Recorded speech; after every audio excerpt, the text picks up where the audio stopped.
অর্থাৎ যেটাকে বলতেছে পিরিয়ডিক মোশন।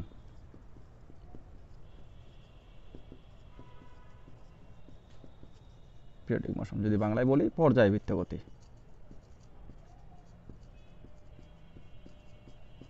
পর্যায়বৃত্ত গতি, তাহলে পর্যায়বৃত্ত গতি কি বা পর্যায়বৃত্ত গতি কাকে বলে? প্রথমে আমাদের এইটা খুব ভালোভাবে বুঝতে হবে যে পর্যায়বৃত্ত গতিটা কি। আচ্ছা, পর্যায়বৃত্ত গতি জানতে হলে আমাদের দুইটা শর্ত মনে রাখতে হবে, মাত্র দুইটা শর্ত মনে রাখতে হবে। এক নম্বর শর্ত যদি আমি কথা বলি সেটা হলো শুধুমাত্র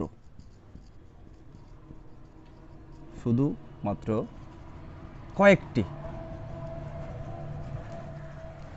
নির্দিষ্ট বিন্দুকে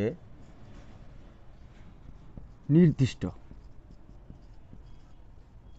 সময় পর পর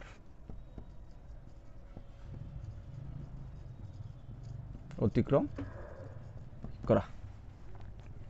তাহলে এখানে সবচেয়ে গুরুত্ব দিতে হচ্ছে কোনটাকে, বারবার বলতেছি আমি, এখানে খেয়াল করো, নির্দিষ্ট বিন্দুকে নির্দিষ্ট সময় পর পর অতিক্রম করা। এটা হলো পর্যায়বৃত্ত গতির এক নম্বর শর্ত। আচ্ছা, দুই নম্বর শর্তটা আমি বলি যে পর্যায়বৃত্ত গতি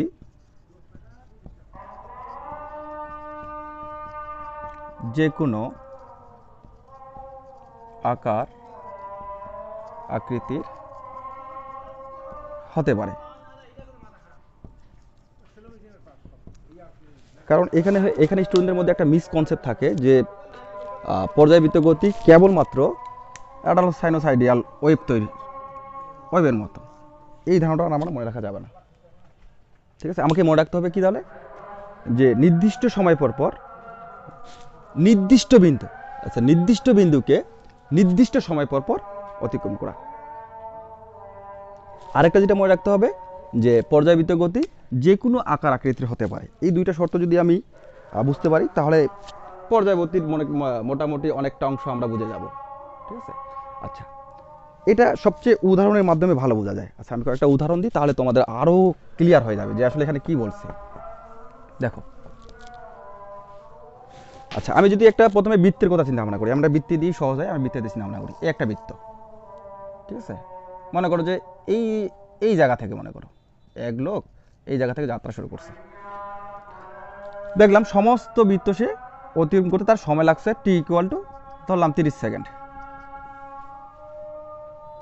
সে প্রথমবার সম্পূর্ণ বৃত্ত অতিক্রম করতে সময় লাগছে টি ইকুয়াল টু 30 সেকেন্ড।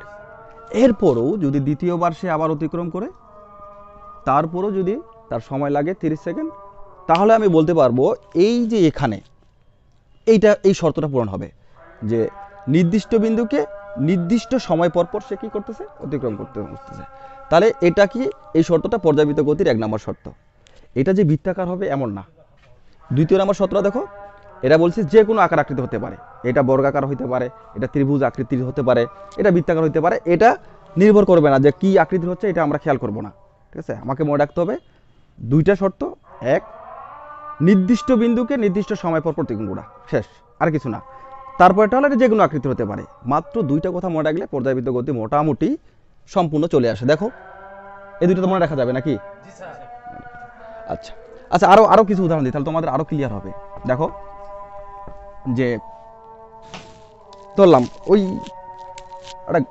দেখো ধরলাম এইদিকে টাইম নিলাম, ঠিক আছে? এদিকে সময় নিলাম আর এইদিকে একটা হাইট নিলাম।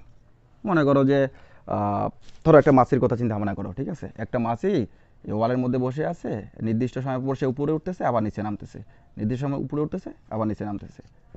তাহলে এখানে আমি চিন্তা ভাবনা, আমি টাইমগুলোকে ভাগ করে নিই। এটা 0 সেকেন্ড, এটা হলো 2 সেকেন্ড, এটা হলো 4 সেকেন্ড, এটা হলো 6 সেকেন্ড, এটা হলো 8 সেকেন্ড। তাহলে প্রথম অবস্থায় সে সাম্য অবস্থায় ছিল, প্রথমে সাম্য অবস্থায় ছিল, ঠিক আছে? প্রথমে সাম্য অবস্থা ছিল। 2 সেকেন্ড পরে সে উপরে উঠছে, তার মানে আমি দেখালাম এই হাইটে উঠছে। কিছুক্ষণ পর ফের আবার সেই সাম্য অবস্থায় ফিরে আসছে, মানে যেখানে ছিল সেখানে এসে আসছে। পরবর্তী 2 সেকেন্ড পর আবার সে কী করছে, একটা হাইটে উপরে উঠছে। পরবর্তী আবার 2 সেকেন্ড পর কী করছে, সে আগের জায়গায় ফিরে আসছে। দেখো সে নির্দিষ্ট সময় পর দেখো এখান থেকে জিরোতে থেকে যখন জিরো ছিল সময়, সে এখানে ছিল, 2 সেকেন্ড পরে সে উপরে উঠছে, এই যে এখানে যেটা বললাম। আবার কি করছে, পরবর্তী 2 সেকেন্ডে কী করছে, সে আবার আগের জায়গায় ফিরে আসছে। আচ্ছা, পরবর্তী 2 সেকেন্ড পর কি করছে, আবার উপরে চলে গেছে, দেখো পরবর্তী কি করছে, আবার নিচে নামে আসছে। তাহলে ঘটনাটা কি, নির্দিষ্ট বিন্দুকে নির্দিষ্ট সময় পর কি করতেছে, সে অতিক্রম করতেছে। তাহলে এই আকৃতিটা অনেকটা ত্রিভুজ আকৃতির। এটা যে ত্রিভুজ আকৃতির হবে এমন কানা। এর আগে বৃত্তাকার দেখলাম, এখন ত্রিভুজ আকৃতি দেখলাম, এখন দেখো আরো আমি এখন বর্গাকার দেখবো, সমস্যা নাই তো। দেখো যদি এরকম হয়, খেয়াল করবা, এই একটা বর্গ কি করছে, এক লোক আবার চিন্তা ভাবনা করো, এখানে সে যাত্রা করছে এখান থেকে, তার এখান থেকে তার সে এখানে আসে, এখান থেকে আবার এখানে আসে, এখান থেকে তার এখানে আসে, এখান থেকে তার এখানে আসে। খেয়াল করো, আমি এই পয়েন্টটা চিন্তা ভাবনা করি, জাস্ট এই পয়েন্টটা বিবেচনা করলাম। আমি দেখলাম এই পয়েন্টে এই লোক দেখা যায় 25 সেকেন্ড পর এখানে সে আসলো, সে সমস্ত রাস্তা ঘুরলো, এখানে আসার পর পরবর্তীতে যদি আবার এই জায়গায় আসতে তার 25 সেকেন্ড সময় লাগে, তাহলে সেটাকে আমি পিরিয়ডিক মোশন বা পর্যায়বৃত্ত গতি বলবো। এটা আকৃতির উপর নির্ভর করবে না, যেটা বর্গাকার হয়েছে, এটা ত্রিভুজ আকৃতির হয়েছে, এটা অন্য আকৃতির হয়েছে, এটা না। আমাকে কথা হলো নির্দিষ্ট বিন্দুকে নির্দিষ্ট সময় পর পর অতিক্রম করা। ঠিক আছে, দেখো এর আগে এই যে পর্যায়বৃত্ত গতি যে কোনো আকৃতি হতে পারে, এটা বলে দিছি। আমি বর্গাকার দেখাইলাম, আমি একে ত্রিভুজ আকৃতি দেখাইলাম, আমি বৃত্তাকার দেখাইলাম, এটা হলো পর্যায়বৃত্ত গতি। ঠিক আছে, আচ্ছা পর্যায়বৃত্ত গতি, পর্যায়বৃত্ত গতি আরেকটা গতি আছে যেটা আমার পর্যায়বৃত্ত গতির মধ্যে, সেটা হলো স্পন্দন গতি সম্পর্কে একটু আমাদের ধারণা রাখতে হবে। তাহলে পর্যায়বৃত্ত গতি বোঝা গেছে তো না?